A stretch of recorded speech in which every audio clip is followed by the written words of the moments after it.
Three individuals, including two women, sustained severe injuries following a violent head-on collision between a passenger auto rickshaw and a Mahindra Bolero. The injured passengers have been identified as Saraswati Das Marak, Champa Sil, and Sanjit Devnat.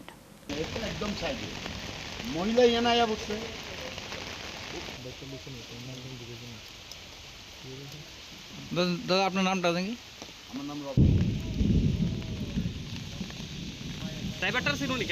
According to preliminary reports, the incident occurred when a speeding Bolero utility vehicle collided directly with a passenger-laden auto rickshaw coming from the opposite direction. The impact of the crash was so severe that the auto rickshaw was heavily mangled, trapping the occupants inside the shattered cabin.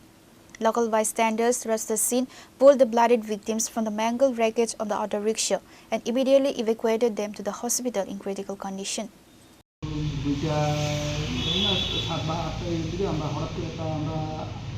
আমরা বাইরে সবাই ছিলাম এই সময় আমরা একটা আওয়াজ পেয়েছিলাম আওয়াজ পেয়ে আমরা বাইরে গিয়ে সবাই দৌড়ে গিয়ে দেখলাম একটা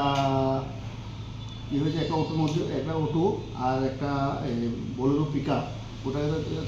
অটোটাকে একটা পুরা করে এখান থেকে গাড়িটা পালিয়ে গিয়েছিল তখন আমরা সঙ্গে সঙ্গে আমরা সবাই গিয়ে দেখি গাড়ি অটোর মধ্যে দুটি মহিলা লোক ছিলেন এবং লোকের ড্রাইভার ছিলেন ওনার একদম অটোটা টোটালি একদম ব্যায়াম হয়ে গেছে এখানে আমরা আশেপাশে যারা লোকাল ছিল এবং আমাদের ফায়ার সার্ভিসের স্টাফ সব মিলে আমরা সবাই মিলে একসঙ্গে কাজ করে আমরা সেখান থেকে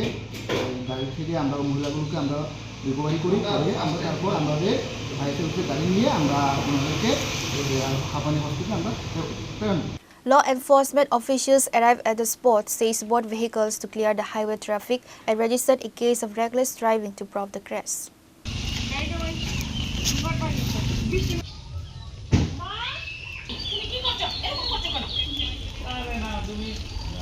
Pure Report, Chin Khorang.